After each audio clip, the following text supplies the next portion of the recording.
Quero saudar os meus internautas aí que estão navegando com a graça e a paz do Senhor Deus. Dizer que é uma alegria nós podemos nos utilizar de um instrumento como esse para compartilhar com vocês algumas breves meditações da Palavra de Deus. E o nosso desejo agora é falarmos sobre o livro de Provérbios. Uma série, na verdade, tentando levar até você os significados e desvendar, na verdade, de maneira tão clara, que não é tão difícil assim, o que significa, o que ele traz de mensagem para a vida de cada um de nós, o livro de Provérbios. Bom, para começo de conversa, é importante a gente perceber que Provérbios foi escrito por um jovem.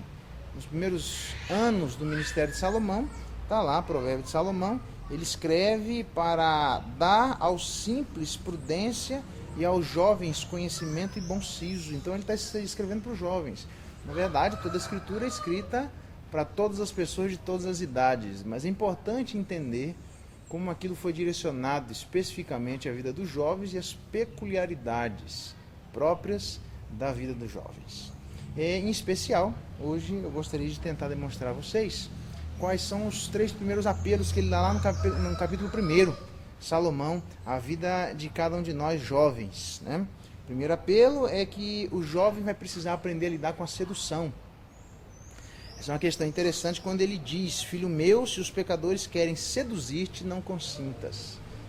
Na verdade, sedução demonstra que é alguma coisa que chama a nossa atenção visualmente, chama a nossa atenção auditivamente, chama a nossa atenção das diversas formas possíveis, buscando através dos nossos sentidos aguçá-los, mas na verdade para nos encaminhar por um trilho, por uma rota, que é aquilo que ele mesmo vai dizer lá na frente, que é caminhos que ao homem parece direito, mas ao final dá em cabo de morte. Então, um provérbio é escrito para esta questão da sedução, que os jovens precisam aprender a lidar, como todos precisamos aprender a lidar. Os jovens vão precisar aprender a dizer não. Na verdade, aqui é uma mensagem para os pais, quem sabe, que tentam colocar um invólucro, tentam colocar os seus filhos, protegê-los de tal forma, sufocando a vida deles. Não é que nós devemos expor os nossos filhos à sedução, mas nós devemos entender que nem sempre conseguiremos evitar com que circunstâncias passem sobre a vida de nossos filhos a tal ponto que eles se sintam seduzidos, mas eles individualmente precisarão aprender a dizer não à sedução.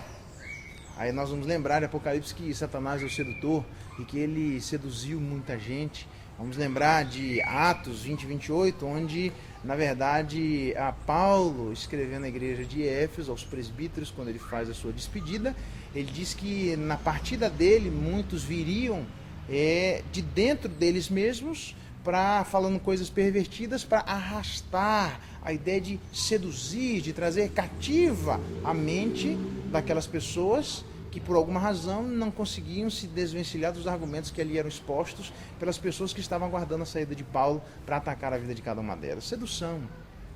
Nós precisamos aprender a lidar com a sedução. O jovem precisa aprender a lidar com a sedução. Caso contrário, os pais não entendam isso, terão dificuldades de entender que essas circunstâncias acontecerão na vida deles. Terão dificuldades de perceber a validade do ensino da Escritura à vida deles, e do mesmo jeito que ela serve para a vida de cada um de nós, para derrubar toda falácia, todo argumento enganoso, tentando levar cativo o nosso coração e arrastar a vida de cada um de nós. Na verdade, o mesmo efeito que a Escritura tem sobre nós pais, ela também terá sobre a vida de nossos filhos. E quando nós tentamos colocar a vida de nossos filhos numa redoma, isso significa dizer que, em última instância, nós não estamos confiando naquilo, pelo menos, que pedagogicamente ensinamos aos nossos filhos, na absorção e capacidade da vida de cada um deles de absorver, e no efeito que essa palavra vai ter sobre a vida deles, capacitando-os a dizerem não à sedução. Isso é uma questão interessante. Provérbios traz não à sedução. Aliás, Paulo, quando ele vai escrever a Timóteo, ele vai dizer: foge outro sim das paixões da mocidade. Paixões que são aquelas coisas que nos seduzem, aquelas coisas que tocam o nosso coração, aquelas coisas que influenciam a nossa vida, aquelas coisas que chamam o nosso coração de tal forma, a nossa atenção de tal forma, que por algum momento nós estamos dispostos a abrir mão de qualquer coisa para abraçar aquele caminho, para tomar posse daquele caminho, para tomar conta, para se apropriar daquelas questões, para tentar com isso alimentar esse nosso desejo, satisfazer esse nosso desejo. A Escritura diz: filho meu, se os pecadores querem seduzir-te, não consintas. Quando a sedução bater a porta, eu e você precisaremos aprender a dizer não. Significa que nós não podemos caminhar pelos nossos desejos, significa que nós não podemos caminhar por aquilo que aparece, por aquilo que chama a nossa atenção inicialmente, significa que nós não podemos, em última instância, sermos guiados pelas coisas do coração. Nós precisamos prestar atenção para dirigirmos a nossa vida não única e exclusivamente por aquilo que sentimos, muito menos única e exclusivamente por aquilo que pensamos.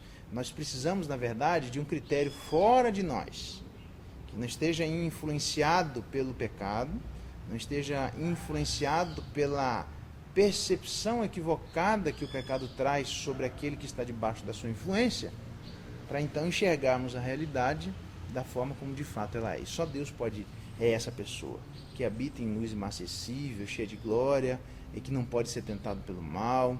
É aquele que, além de ser um Deus transcendente, é um Deus que habita com contrito e abatido de espírito. É aquele que anda com a vida dos seus, daquele que entende a sua fragilidade, sabe que é pó e busca nele toda a sabedoria e todas as condições possíveis para vencer a sedução. Então eu queria falar para você hoje, que está aí na internet, sobre que está escravizado por alguma razão por aquilo que você sente, sem simplificar em absolutamente nada todas as coisas que nós sentimos, mas também sem tornar simplista todas as coisas que a palavra de Deus diz, e que ela diz que em alguma medida aqueles que andam diante de Deus terão condições de dizer não à sedução. Então minha primeira palavra é para dar o gostinho de quero mais. Eu vou dar outras duas palavras sobre outras coisas que o livro de Provérbios fala no capítulo 1. Mas eu queria deixar o desafio que, inicialmente, esse livro, que é uma literatura de sabedoria, vai falar para você e para mim que nós precisamos aprender a lidar com a sedução. Jovem, primeiro desafio lançado por Provérbios à vida de cada um de vocês, ou de cada um de nós. Quando a sedução bater a porta, diga não. Deus abençoe e nos ajude, a cada um de nós jovens, a lidarmos com as coisas que nos seduzem e a termos a força necessária e a capacidade cognitiva para dizermos não naquilo que Deus espera de nós. Deus abençoe e até a nossa próxima oportunidade juntos. Um grande abraço. Tchau.